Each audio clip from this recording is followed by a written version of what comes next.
ಕೊಟ್ಟೆ ಕಡುಬು ನಮ್ಮ ಮಲೆನಾಡಿನ ಸ್ಪೆಷಲ್ ತಿಂಡಿಗಳಲ್ಲಿ ಇದೂ ಒಂದು. ಆದರೆ ಈ ಕೊಟ್ಟೆ ಕಡುಬು ಮಾಡೋದು ತುಂಬ ಟ್ರಿಕ್ಕಿ ಕೆಲಸ. ಯಾರಿಗಾದ್ರೂ ಈ ಕೊಟ್ಟೆ ಕಡುಬು ಮಾಡೋದು ತುಂಬ ಕಷ್ಟನಪ್ಪ, ನಂಗೆ ಮಾಡೋಕ್ಕೆ ಬರಲ್ಲ ಅನ್ನೋರಿಗೆ ಇಲ್ಲೊಂದು ಸುಲಭವಾದ ಉಪಾಯ ಇದೆ ನೋಡಿ.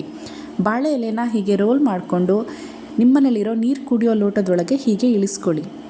ಇದಕ್ಕೆ ನಂತರ ಕೊಟ್ಟೆ ಕಡುಬಿನ ಹಿಟ್ಟನ್ನು ಹೀಗೆ ತುಂಬಿಸಿ.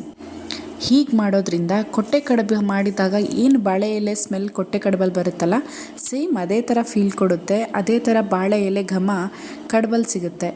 ಆದರೆ ನಿಮಗೆ ಬಾಳೆ ಎಲೆ ತೊಗೊಂಬಂದು ಕೊಟ್ಟೆ ಕಟ್ಟೋಕೆ ಬರಲ್ಲ ಅನ್ನೋರು ಈ ರೀತಿ ಮಾಡ್ಕೊಳ್ಳೋದ್ರಿಂದ ಈಸಿಯಾಗಿ ಕೊಟ್ಟೆ ಕಡುಬನ್ನ ಸವಿಬೋದು.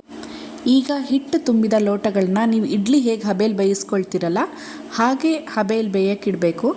15ರಿಂದ 20 ನಿಮಿಷ ಆದಮೇಲೆ ಮುಚ್ಚಳ ತೆಗೆದು ನೋಡಿ, ಕಡುಬು ಬೆಂದಿದೆಯಾ ಅಂತ ಚೆಕ್ ಮಾಡಿ. ಆಮೇಲೆ ಸ್ವಲ್ಪ ತಣ್ಣದ ಮೇಲೆ ಲೋಟದಿಂದ ಈ ಬಾಳೆ ಎಲೆನ ಹೊರಗೆ ತೆಗೆದು ನೀಟಾಗಿ ಬಿಡಿಸ್ಕೊಂಡ್ರೆ ನಿಮ್ಮ ಕೊಟ್ಟೆ ಕಡುಬು ರೆಡಿ.